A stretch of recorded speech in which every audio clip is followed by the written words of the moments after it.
Bonjour. Dans cette vidéo, nous allons explorer les différentes étapes d'évolution des systèmes d'exploitation.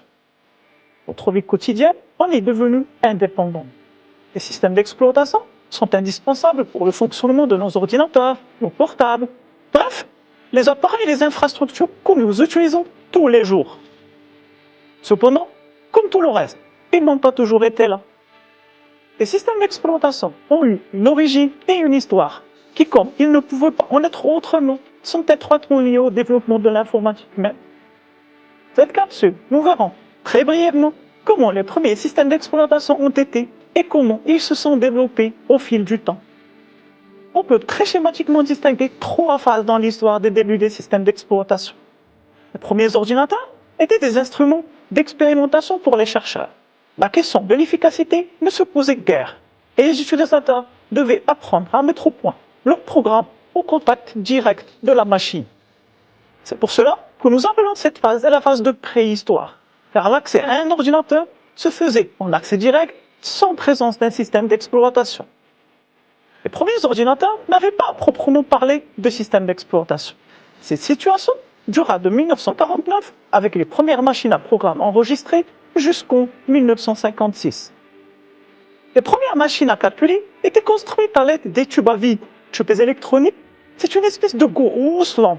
Ces machines, énormes, remplissaient des salles. Elles sont moins rapides qu'une calculatrice de nos jours. Toute la préparation se faisait manuellement et les entrées-sorties sont très limitées. Le programmeur opère avec la machine par interaction directe. Il devait faire ainsi beaucoup de manipulations qui étaient trop lourdes. On dit que le constructeur de la machine est celui qui fait également la conception, la programmation, et en plus, c'est lui même qui opère directement sur cette même grosse machine. Cette situation a duré jusqu'à 1965, l'année de l'apparition des transistors. C'est véritablement le début des systèmes d'exploitation en tant que tel, avec l'apparition des cartes perforées, qui sont des programmes que nous pouvons charger et décharger en entrée-sortie de l'ordinateur. Il y a une séparation des rôles ici. Il y a le programmeur qui fabrique les cartes perforées, les programmes. Ces cartes étaient regroupées sous forme de travaux, on dit aussi batch. Et il y a l'opérateur qui charge et décharge physiquement ces cartes dans l'ordinateur. Les principaux périphériques des ordinateurs des années 1950 étaient les lecteurs de cartes perforées, les imprimantes et l'unité centrale. Le système d'exploitation gérait alors la mémoire de l'ordinateur, les processus, c'est-à-dire les programmes chargés en cours d'exécution, et ces fameux entrées-sorties, c'est-à-dire la lecture des cartes et l'écriture des résultats via les imprimantes sur ce que nous appelons des listiers. L'opérateur va trier pour qu'enfin le programmeur pourra récolter le résultat de l'exécution après plusieurs heures d'attente. Avec le traitement par l'eau, l'exploitation devient de plus en plus efficace, certes, mais l'utilisateur a perdu tout contrôle sur l'exécution de ses programmes. Il se contente de déposer son travail au guichet du centre de calcul pour y récupérer les résultats quelques heures plus tard. Et tant pis pour lui si une erreur typographique mineure a arrêté la compilation. Il va devoir corriger et recommencer. La solution passe alors par le partage de l'ordinateur entre une communauté d'utilisateurs simultanés. C'est ainsi que le temps partagé allait naître. Les premiers systèmes de temps partagé furent développés au début des années 60. Le pionnier fut CTSS, qui fonctionnait en 1961 sur un ordinateur IBM 7094. Le principe du temps partagé est simple. Il s'agit de tirer parti des différences de vitesse entre un ordinateur qui travaille à la milliseconde et un humain dont le temps d'interaction est de plusieurs secondes. L'ordinateur fonctionnait alors comme un grand maître d'échelle, genre des parties simultanées. Lorsqu'il a traité la requête d'un utilisateur, il passe à celle de l'utilisateur suivant, puis à un autre, et ainsi de suite. La conservation des programmes et des données de nombreux utilisateurs imposait alors de disposer d'une mémoire.